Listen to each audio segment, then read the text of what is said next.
All right, well, I suppose we can go ahead and get started. I am Dr. Lindsay Simas, and I'm an assessment consultant with Pearson. I have worked for Pearson for many years, and I work directly with school districts across half the country. And I'm here today with my colleague, Christina Bro. Hi, everyone. I'm Christina Bro, Senior Research Director. I conduct research and develop products and solutions to meet the needs of school districts and practitioners. So we're going to be talking today about some of the different advancements that we have had to really probably come up with this year, particularly due to the COVID-19 pandemic. And, we've really been in a cycle where we've been moving towards technology for years now, but we really sped up that process given the pandemic and attempted to come up with some great solutions for our school districts and staff.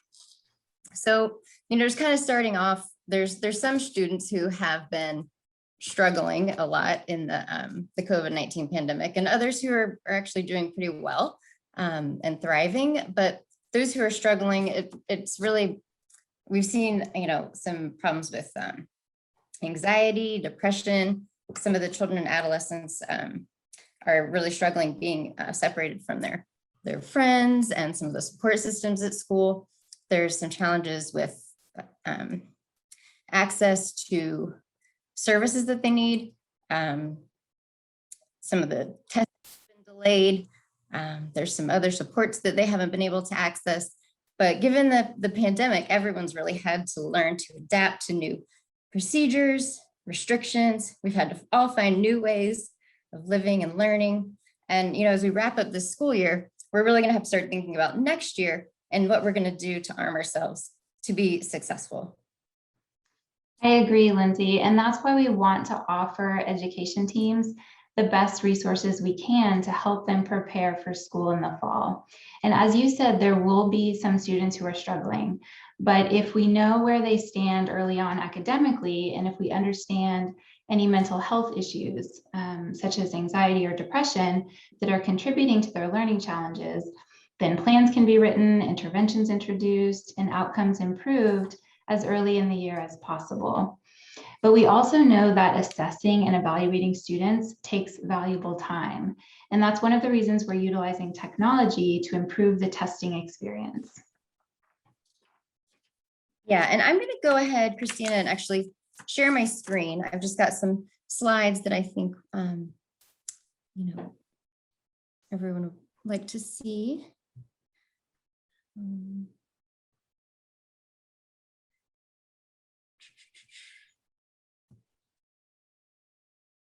All right. Can you see those, Christina? Yep, looks good. Great. Okay. That was our initial slide. So yeah, as you just mentioned, you did say that evaluations can take time, but one of the things that, we've really been able to benefit from is technology, and technology has allowed us to continue doing our jobs, albeit in a slightly different way. It's allowed teachers to continue teaching.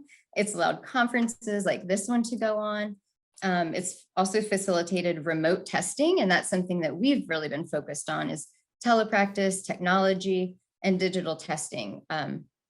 Pearson, as well as schools, teachers, everyone have really dedicated a ton of time and resources to figuring out how to do this virtual testing. So an example would be like our digital stimulus books that we came out with.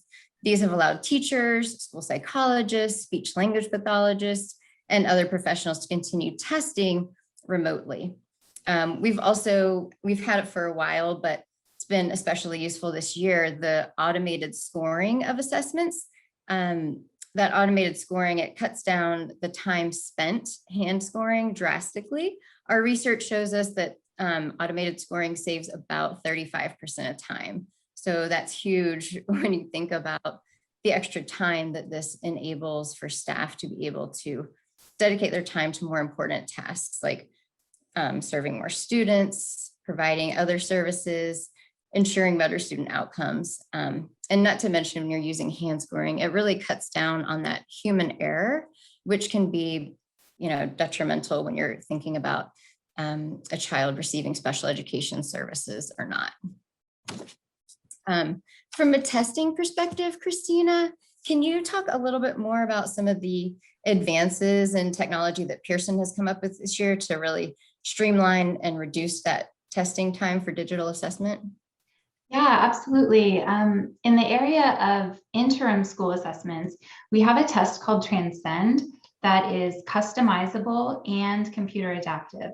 So the district or state administrator can actually customize this test to their local curriculum. So students are only tested on content that has been taught. And this makes the results more helpful for teachers. And a computer adaptive assessment ensures that the test won't be too easy or too difficult for a student. And it keeps the test as short as possible. So Transcend only takes 45 minutes to administer. We've also made great strides in the area of dyslexia screening.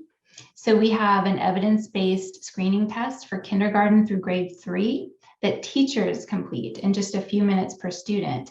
So it actually requires no student testing time. It's administered and scored online, and the results are ready immediately. That test is authored by Sally Shaywitz. It's called the Shaywitz Dyslexia Screen, and it's available on several different Pearson platforms. Now, in some settings, it can be beneficial or necessary if there is a legislative requirement to incorporate family history information into a dyslexia screening process. To help schools do this, we have a dyslexia probability calculator. It uses Bayesian statistics, which is the same calculation that's used when someone goes to their physician for a breast cancer screening, for example. So a doctor can tell you the likelihood that you will develop breast cancer based on your family history, the results of screening tests that they administer, the sensitivity and specificity of those screening measures, and the prevalence of breast cancer in the population. So this same approach is now being applied to dyslexia because it allows educators to essentially triage students and intervene quickly and perhaps differently with students based on their risk level. So this approach is helpful for conditions like dyslexia that have a strong hereditary component. Yeah, and that's really cool. Can that dyslexia probability calculator be used when family history information is not available? So say a student was adopted or the school for some reason is not able to collect family history? Yes, so in those cases where family history is unknown, we rely more on the population prevalence rate as part of the calculation, so a probability can still be obtained.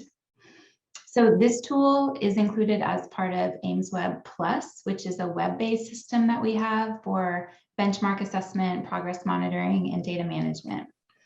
So those are some examples focusing on academic assessment.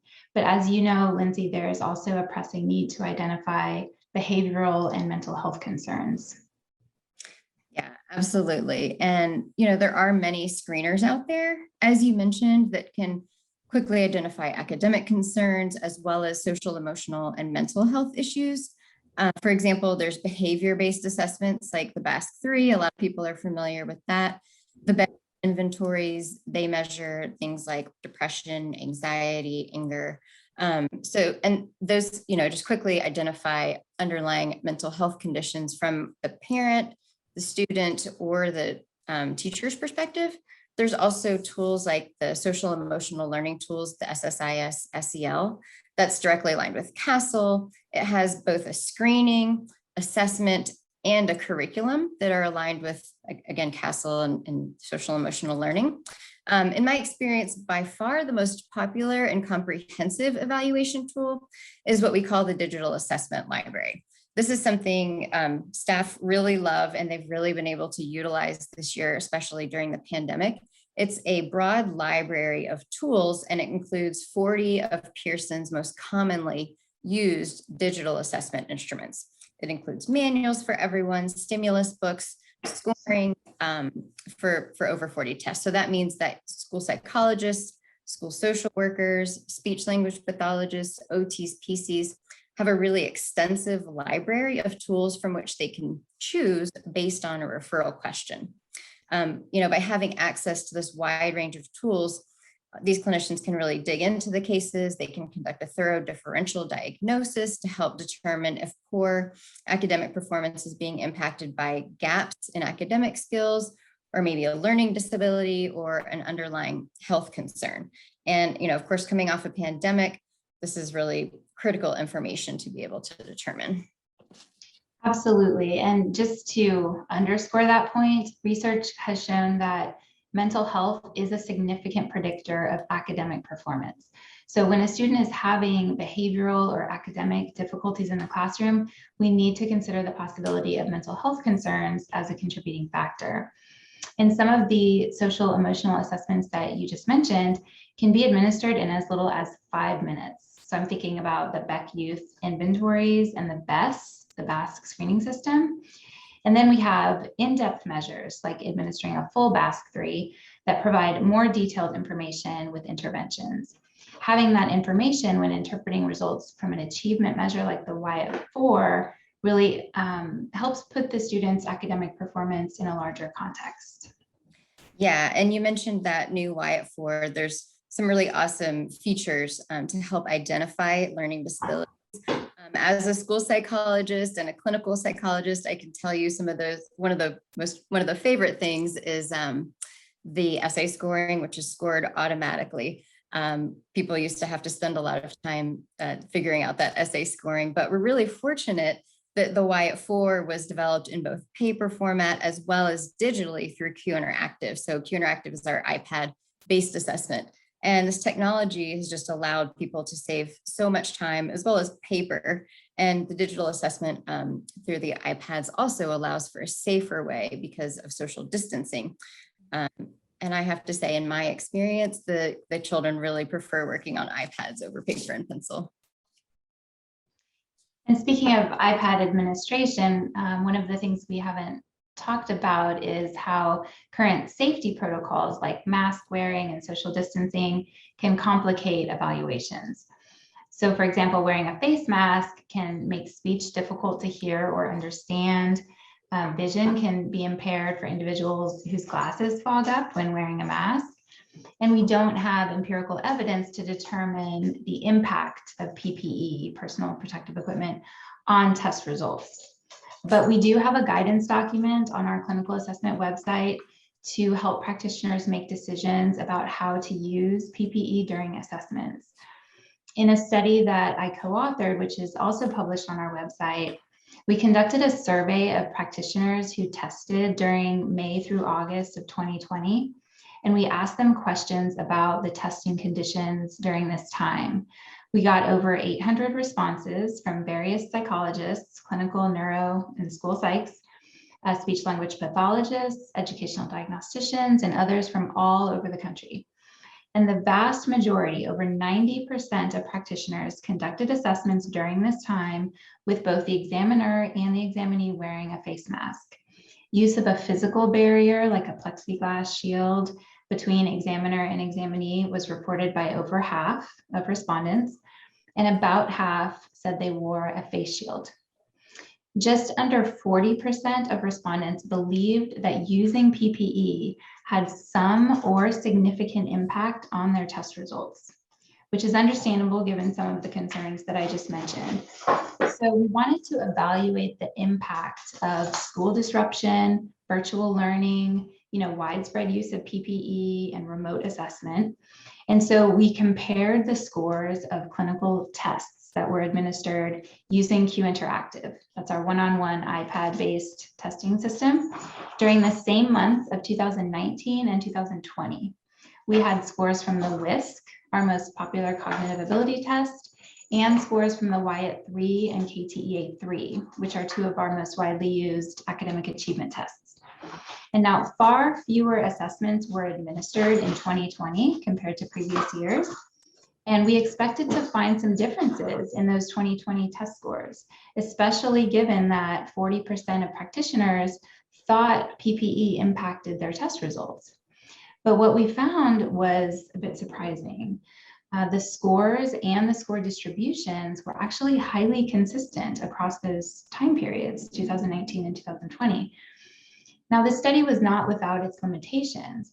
We were not able to evaluate gender or ethnicity variables, for example, because of our data privacy restrictions. But what it suggests is that while we aren't seeing systematic differences at a group level for, again, a referred population, there certainly could be important changes over time for individual students or certain subgroups of students. So I think the growing concern is that the most vulnerable populations of students with the least access to instruction and assessment resources, many of whom are probably not well represented in our data sets, may have been disproportionately impacted.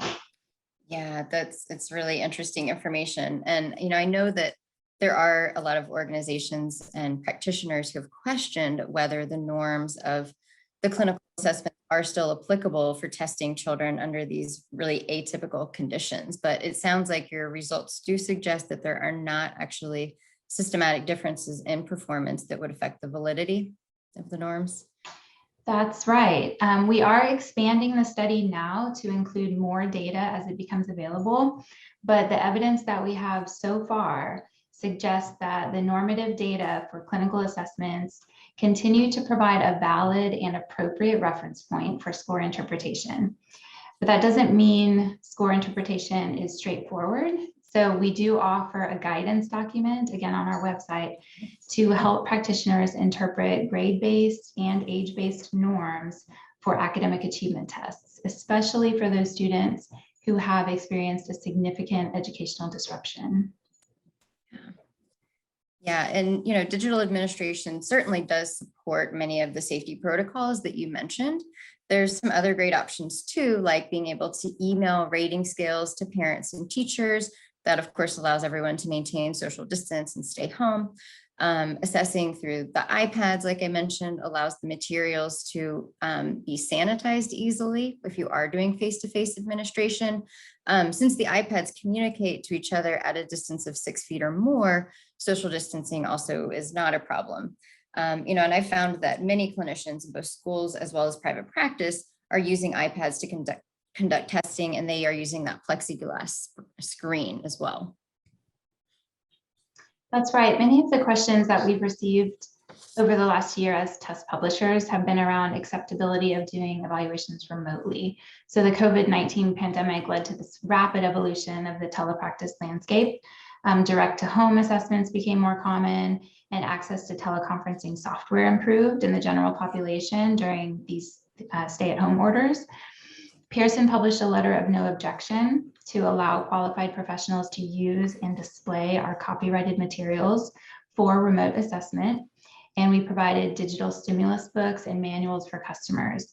And so telepractice assessment became more widely adopted, and it's played an important part in keeping examinees and practitioners safe. As you mentioned, there are many tests that have been available for remote assessment for some time, like rating scales. But cognitive and academic achievement evaluations become a little more challenging. The available validity evidence to date does not suggest that separate telepractice norms are necessary, but we don't have research yet that covers all task types, age ranges, or clinical conditions. So we recommend that test users review the telepractice guidance documents and webinars on Pearson's website. Now most of us clinicians, students, everyone are having to adapt to different virtual meeting platforms like Zoom, Microsoft Teams, Google Meet, anything else. For people who are using our digital administration and scoring platform, like we have Q Global, most related service providers are familiar with Q Global. Pearson has worked really hard over the last year to make improvements and advances in technology and telepractice. A really exciting advancement that we have, and something that we're introducing later this month, is a built-in video proctoring platform. So it's pretty cool. It allows a staff member and a student to both be on camera while completing assessments. For example, you could have a student that is completing a rating scale online, and the examiner can essentially proctor this assessment remotely. I know that will be so helpful for practitioners who are doing remote administration. So based on our discussion, our biggest takeaways for helping education teams prepare for school this fall would be early evaluation of academic progress, especially after such an unconventional year of learning, take advantage of cutting edge digital assessments that keep testing and scoring time to a minimum. We have resources to support digital or remote administration and scoring. And we have a dyslexia toolkit for screening, assessment, intervention, and progress monitoring. Equally important will be the assessment of social emotional functioning for students with academic or behavioral difficulties to plan appropriate interventions. And consider Pearson's digital assessment library for cost-effective access to a comprehensive battery of tests for both screening and in-depth assessments.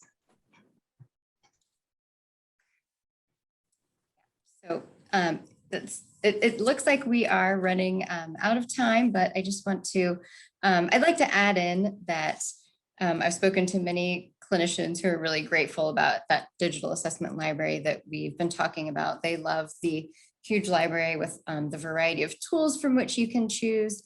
It's more efficient. It's a safe way to assess using those digital STEM books. The administrators also tend to really like that it's a flat rate, all-inclusive option. So it helps them to balance their budget and create a more predictable spend each year. But, I know we are running out of time here, so I want to wrap up, and I want to say thank you to you, Christina, and our other research experts who worked really hard over the years, but especially this last year when it's mattered the most to facilitate this transition to digital administration in a psychometrically sound way. So thank you very much. If you all have any questions or, would like to learn anything more, you can reach out to our wonderful colleague. His name is Chuck Eberly. He is Pearson's Senior Product Owner for Digital Delivery Systems, and we'd be more than happy to work with you to help identify solutions for your district this year.